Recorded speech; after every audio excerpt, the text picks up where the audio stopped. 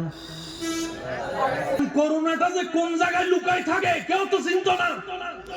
মনে করেন আপনি করোনা না হওয়ার জন্য স্যানিটাইজার দিয়ে হাতটা পরিষ্কার করে বাথরুম থেকে বাইর হইছেন, যে দরজা ধরছেন এই দরজায় ছিল করোনা। হতে তো শেষ পর্যায়ে প্রথম দিকে এনভায়রনমেন্ট ছিল এরকম, তিনা দূরে থাকো, এমনে করো না, হেমনে করো না। যখন বারবার লকডাউন মানুষ যখন বিরক্ত হয়েছে, শেষ পর্যন্ত কি হয়েছে? আল্লাহ বাঁচাইলে বাঁচবো, আল্লাহ মরলে মরলো, আর কত ঘরে বসে থাকবো, এবার আওয়াজ দিয়ে বলেন, করোনা কালীন আপনার এলাকায় কোন পাগল মারা গেছে? বুঝলেন কথা? পাগলের ঘরে বসে রাখতে পারছেন না? আমরা পুলিশ দেখতে পালাইছি, আর পাগল যখন আসে এমনি পুলিশের সামনে, পুলিশে কয় হু আর ইউ, এতে কয় আন্নে কেডা। তো তখন আইনের ভাইরা বলে লকডাউন কি তুমি জানো না? কয় লকডাউন কি, এসে কথা কয় না। কয় বেটা ঘরে যা, করোনা ধরবো। করোনা কি? পিছন থেকে সারে কয় এটারা জ্বালাইস না, যা। পুরা এলাকায় পাইছে পাগল। বলেন বলেন, এবার বলেন হায়াতের মালিক কে? শুনি নাই আমি, আরো জোরে বলেন হায়াতের মালিক কে? রিজিকের মালিক কে? করোনাকালীন সময়ে চাকরি বন্ধ, শেষ ভালো যার সব ভালো তার আওয়াজটা একটু বড় করে দিবেন। করোনাকালীন সময়ে চাকরি বন্ধ, ব্যবসা বন্ধ, রাস্তাঘাট বন্ধ, ঘরবাড়ি বন্ধ, স্কুল বন্ধ, কলেজ বন্ধ, মাদ্রাসা বন্ধ, বেতন বন্ধ, খাওয়া দাওয়া আছে, খাওয়া দাওয়া আছে, খাওয়া দাওয়া আছে, খাওয়া দাওয়া আছে, খাওয়া দাওয়া আছে, এক বেলা না তিন বেলা। এবার আমাকে একটু অঙ্কটা মিলাই দেন। বাজার করতে টাকা আসতে চাকরি ব্যবসা লাগে, দোকানও বন্ধ, চাকরিও বন্ধ, সবই বন্ধ। আপনি বাজারটা করলেন, কোথাও করলেন কিভাবে? টাকাটা পেলেন তো পেলেন কিভাবে? আল্লাহ মিলাই দিয়েছে কয় বেলা? তখন আমার ভাইয়েরা বলে আসলে তখন ভাবি নাই, এখন কল্পনা করলো কেমন জানি মনেও পড়ে না। করোনাকালীন সময় তো ঘরেই ছিলাম, বের হতে পারি নাই, সপ্তাহ পর সপ্তাহ এমনও গিয়েছে, কিন্তু খেলাম তো খেলাম কিভাবে? কই কোনোদিন তো উপবাসে পেটের ক্ষুধা অন্তরে রেখে বুকের মধ্যে রেখে ঘুমাইতে হয়েছে, এমন তো রেকর্ড মনে পড়ে না, এমন তো রকেট মনে পড়ে না, এমন রেকর্ড মনে পড়ে না। এবার কোরআন ডাক দিয়ে বলে, ওরে বান্দারা, আল্লাহ তো করোনা দিয়েছে এটাই বুঝার জন্য, দুই নাম্বারই করার দরকার নাই, তাওয়াক্কুলটা রবের উপর রাখ। যেই রব তিমির মতো মাছকে খাওয়াইতে পারে, তোর মতো 3.5 হাতের এই অর্ধেক পেটকে 3 বেলা খাওয়াইতে পারবে। সুবহানাল্লাহ।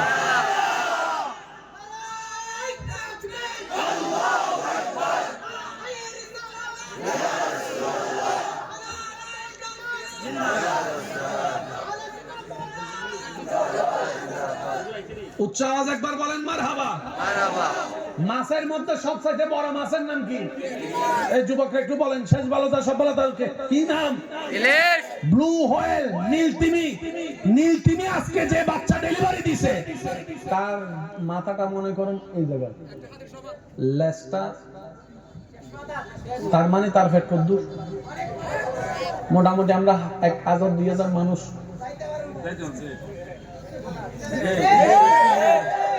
কথা কয় না, কথা কয় না। এবার তারে যদি আমরা যে ভাত খাই 1 প্লেট 1.5 প্লেট, আমি আপনার ওই বন্ধুর কথা বলি না যে 17 পরোটা খাবার পর পেট ভরে না, আমি হের কথা কইতেছি। আছে না, আছে না বন্ধু? আজকে আমার একটু খাওয়া, ও কইছে চল খাওয়াই। খাওয়াইতে যখন লেগে গেছে সে বাইরে কয় কান কানা তোবা, আর জীবনে খাওয়াইতাম না, আর জীবনে খাওয়াইতাম না। আছে না নাই? খাইবো এই চিন্তা করছে 2টা অথবা 3টা, 17টা চলে, শেষ পর্যন্ত যে রুটি বেলে হে কয় ভাই আমার বাড়ি যাওয়ার টাইম হচ্ছে, আমার বউয়ের মিস কল মারতেছে ভাই, আর খাইস না ভাই। হেটা কয় মাত্র শুরু হয় না, করছিলাম। আপনার অনেক বন্ধু বান্ধব দেখবেন খাইতে বসলে ফ্যানটা নিয়ে আর খুলে দেয়, কথা কয় না কেন?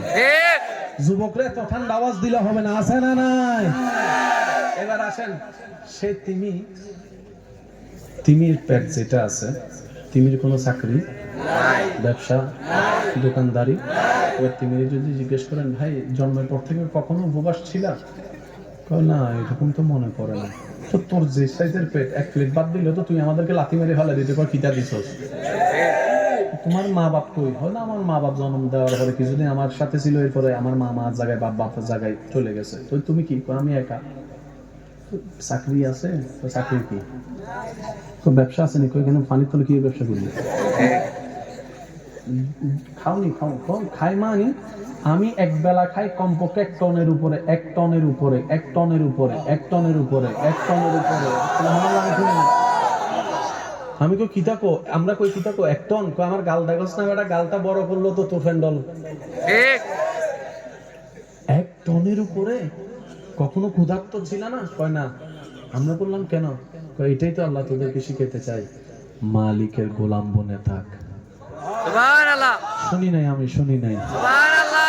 মালিকের উপর ভরসা করে থাক। সুবহানাল্লাহ।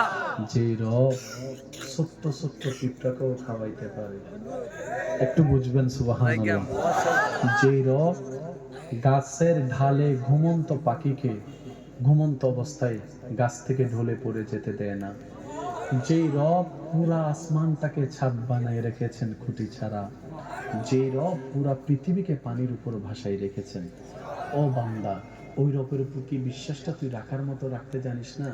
যদি তুই রাখার মতো রাখতে জানিস, আল্লাহই তোর জন্য যথেষ্ট।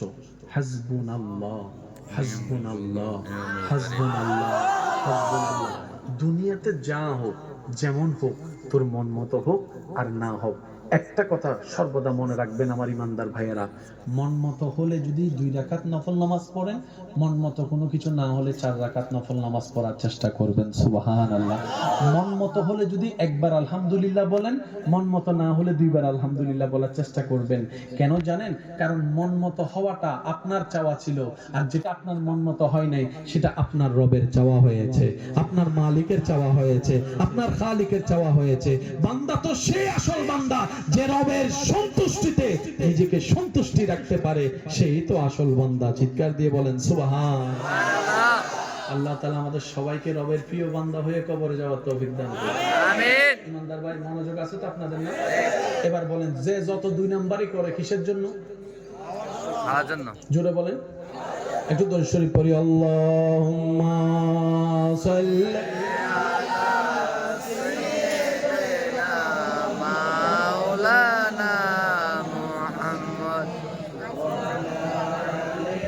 সৈয়দিনা মাওলানা,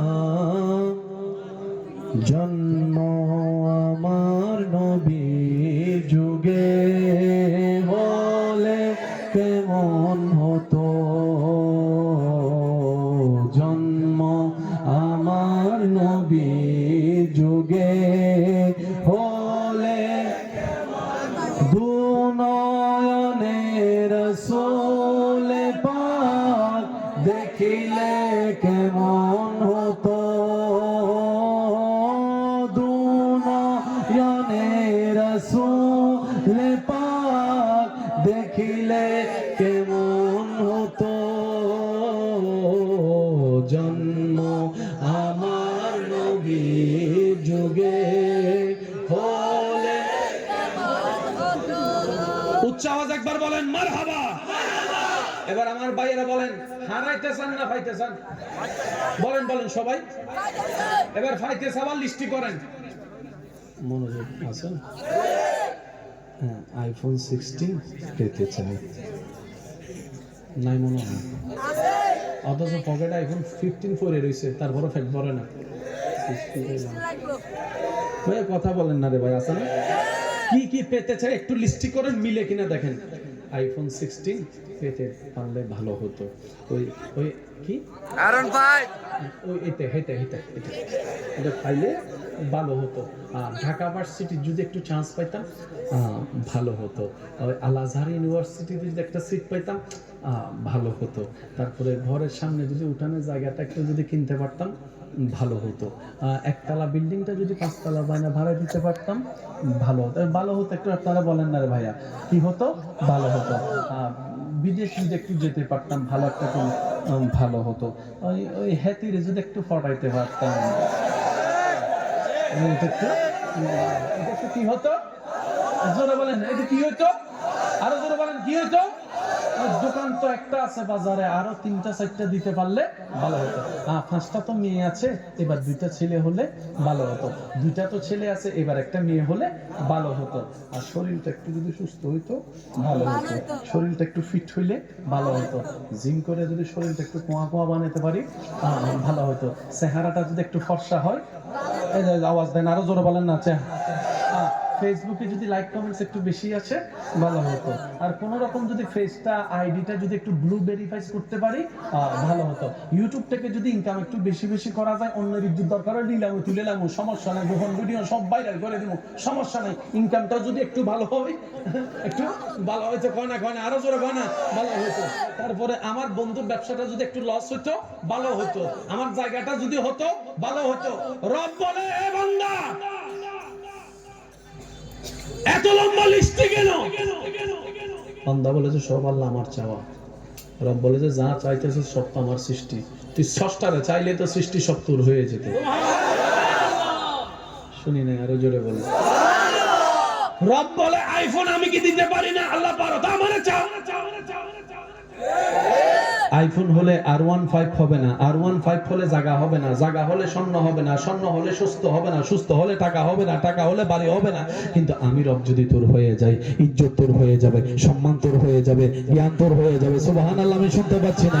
আমি রব যদি একবার তোর হয়ে যাই, সুস্বাস্থ্যতা তোর হয়ে যাবে, সুস্থতা তোর হয়ে যাবে, শান্তি তোর হয়ে যাবে, সুখ তোর হয়ে যাবে, জায়গা তোর হয়ে যাবে, জমিন তোর হয়ে যাবে, পড়ালেখা তোর হয়ে যাবে, জ্ঞান তোর নামে হয়ে যাবে। বান্দারে স্রষ্টা যার হয়ে যায়, সৃষ্টি জগৎ তার কদমে চলে আসে। চিৎকার দিয়ে বলেন সুবহান আল্লাহু আকবার।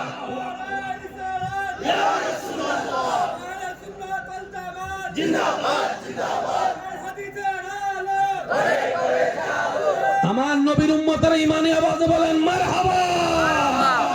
এবার আসেন, আমরা কি চাই? লিস্টি হইছে, বলেন না। এবার আবু বকর সিদ্দিক কেন সব পাইছে দেখেন। আবু বকর সিদ্দিক কয়, মাওলা তোমারে চাই। শুনি নাই, শুনি নাই। আমরা নামাজ পড়ি কি পাওয়ার জন্য? জান্নাত। বলেন, আমরা নামাজ পড়ি সব কামাই কি কাম? জান্নাত।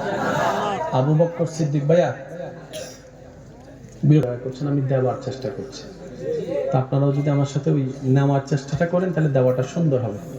আচ্ছা, এখানে যদি কাউকে আল্লাহ বলে, এই তোরা জান্নাতে দিয়ে দিছি, জান্নাত তোর, কালকে থেকে হেতের আপনি মসজিদে দেখবেন না, তার হাঁটা থাকবো কিরকম?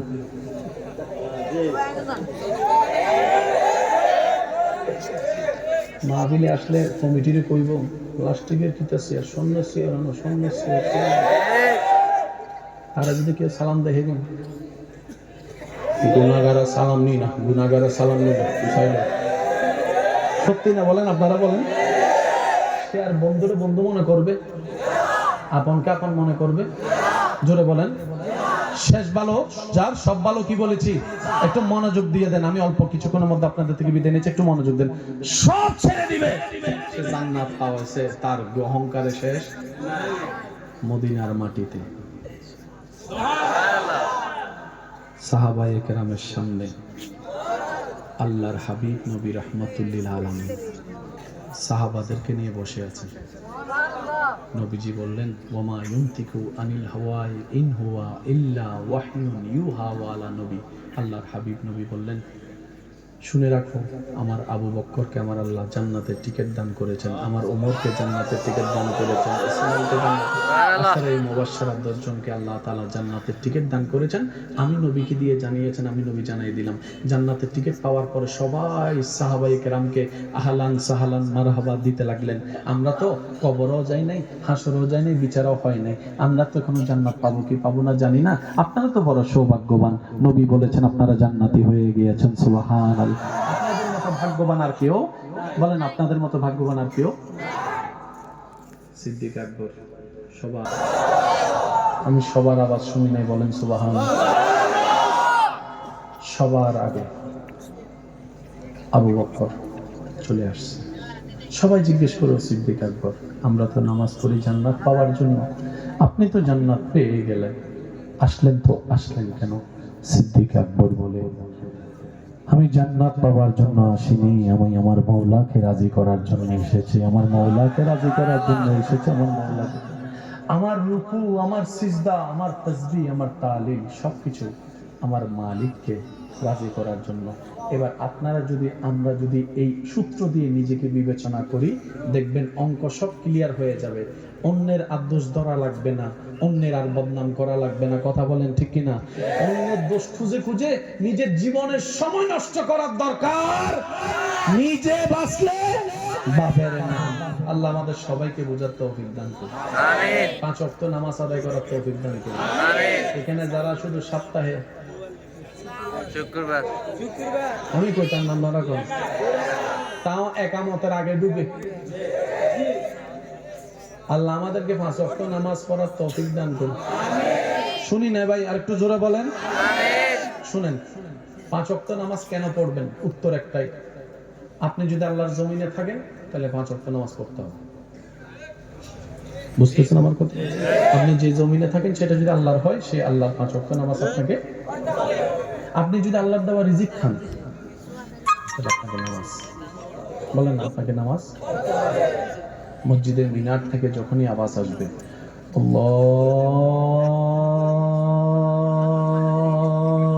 আল্লাহু আকবার, আল্লাহু আকবার, আল্লাহু আকবার, আরেকটু জোরে, আল্লাহু আকবার, আল্লাহু আকবার,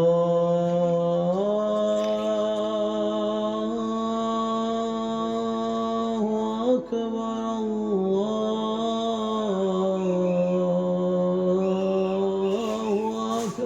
আল্লাহু আকবার। এই আজানটা যেদিন এখানে বসে যাবে, এখানে না, বাঁশির মতো ডাকবে আপনাকে, আল্লাহু আকবার।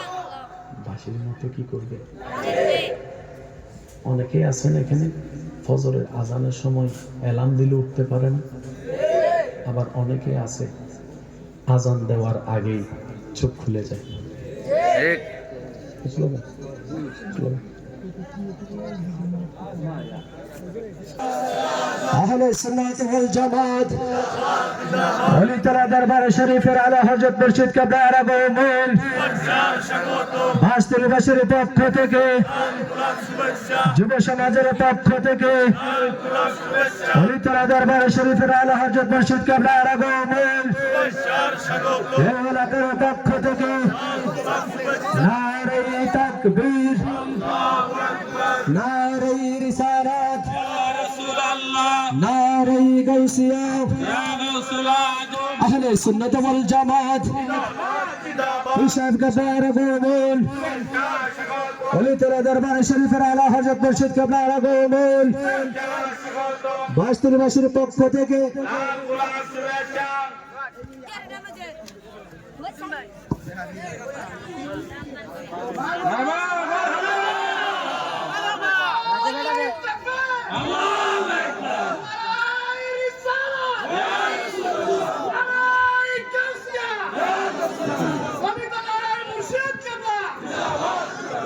اللهم صل على سيدنا محمد نبينا شفيعنا مولانا محمد